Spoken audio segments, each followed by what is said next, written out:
I'm excited for this one. This one I think is about as fun a matchup as we have in the first round of this college football playoff. You wanted the 5 seed, right? We said that all year long. Hey, you get the 5 seed, maybe you get the G5 rep in the first round, then you play the Big 12 champ. I don't know how it's going to work out. The 5 seed was not as sweet a spot as we thought it was going to be. Texas, they got the 5 seed. Who do you see there? But the ACC champ and Dabo Swinney and the Clemson Tigers. That, let's just say it right now, there's a lot of belief right now. I think they are probably feeling pretty good after that win over SMU and knocking through a 55-plus yard field goal to send them into the college football playoff. There's nothing more dangerous than someone with a lot of belief and a lot of juice, and that's who I think Clemson is right now. So we'll break this game down. We'll give you our prediction a little bit later on this channel, so make sure you're subscribed. But we're going to give you our early thoughts right now as it pertains to this game. Make sure you're subscribed. Make sure you're locked in. If you've got takes, fire them my way over on Instagram and on Twitter at JDPicKell. I want to hear from y'all there. So this is kind of a deep cut, if you will, but Cade Klubnik and Quinn Ewers, they've played against each other before in high school. Cade Klubnik actually beat Quinn Ewers in the Texas State title game. Now, I don't know how much that factors into this game, but I guarantee you both cats remember this one. And I think Cade Klubnik now, when you compare just the overall name value of a Quinn Ewers and a Cade Klubnik, you probably lean Quinn Ewers. Don't sleep on Cade Klubnik. I mean, he has played pretty decent football here within the last month. Now, the South Carolina game leaves a little bit more to be desired, the turnover to end up losing that game, but still ran for 2 touchdowns. Has still, I think, played, obviously, ACC title-winning football, made a throw there to get him in field goal position to win that game. The big thing for me with Cade Klubnik now, obviously, you got to be explosive against Texas. I don't think this is a game that you win 19-22 like Georgia did, but I do think the mobility factor here. If I'm Clemson, I'll turn on that tape against with the Georgia-Texas game in the SEC Championship, and I see Gunnar Stockton having a little bit of success, a little bit of wiggle. As good as this Texas defense is, a mobile quarterback that can ad-lib and that you have to account for whenever the play breaks down, that's a game plan breaker. You might have the right blitz dialed up, you might have the right coverage dialed up, but as soon as this thing turns into backyard football and Cade Klubnik is able to have success, that could be kind of the way this whole thing starts to shake. So keep an eye on that. I think it's going to be massive. I also think we talk about the perimeter players for Clemson, speaking to how explosive they need to be in this spot. Hey, Garrett Riley, this is why we hired you. All right? From a personnel perspective, Texas might be the best defense in all of college football.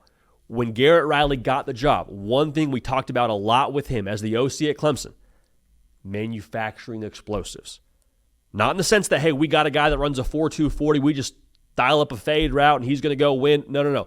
Play action, window dressing, eye candy, get those safeties rocking and rolling, and maybe, just maybe, we find ourselves some plays downfield that put the pressure on Texas. Now, Texas, as good as they are offensively, I think it's fair to say we haven't seen their best, really. I mean, gosh, the Michigan game is probably the best example of what they've been this year. They need big game Quinn Ewers here. Now, the good news is, I think for the most part, you see big game Quinn Ewers when you need him most. The chance for him now to get healthy with a week or two before this game, I think, is massive. In addition to wanting big game Quinn Ewers, I want to see big swing Sark. I loved so much their game plan coming out and attacking Georgia. I think they showed the stat during the broadcast.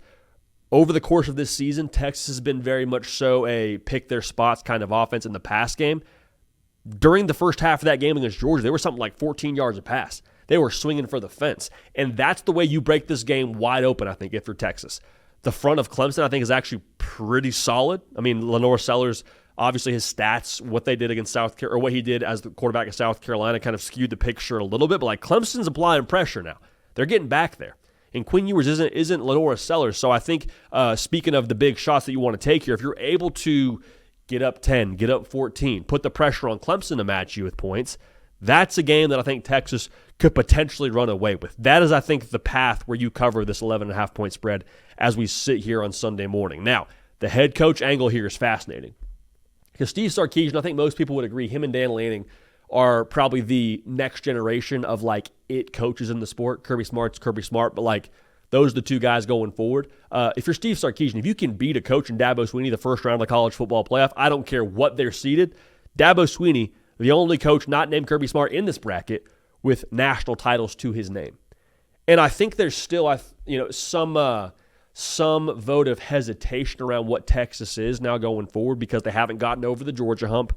They won the Big 12 last year, but didn't win a game in the college football playoff against Washington. Like this, to me, if you can beat Dabo Swinney, if you're Steve Sarkisian, I know it's at home, but still, like that would, I think, legitimize even further what they've built in Texas and what they're doing right now going forward, and obviously what they're on the college football playoff. But talk about legitimizing yourself. If you're Dabo Swinney, all you've heard for the better part of the last really couple of years is malpractice, not using the portal. They're going to get left behind. If you go beat a team in Steve Sarkisian's Texas that portaled in some very key weapons, Isaiah Bond, Quinn Ewers, Andrew Makuba, like there's a lot of key portal pieces. You go beat them with your own guys that you recruited from the high school level and you stuck to your guns, your way of doing things. Again, another how do you like me now if you're Dabo Swinney kind of moment. He kind of already has had that moment with them being in this college football playoff bracket to begin with. But you go take down a big dog in Texas, you can I think really start to inject some more belief externally to the internal of what you're doing in terms of building your roster. So I can't wait for this one. Again, the storylines between Quinn and Cade, Klubnik round 2, if you will, the head coach's angle, the matchups angle, like this is going to be a lot of fun. Again, our prediction for this game is on the horizon. I don't know who I'm picking in this game just yet, just full transparency, but we'll give it to you as soon as we know. We appreciate y'all being dialed in. We appreciate y'all being subscribed. Beautiful time of the year. The college football playoff is here. We're going to enjoy the heck out of it. Going to enjoy the heck out of it with y'all being dialed in. We're going to keep this party rolling. We will see y'all next time.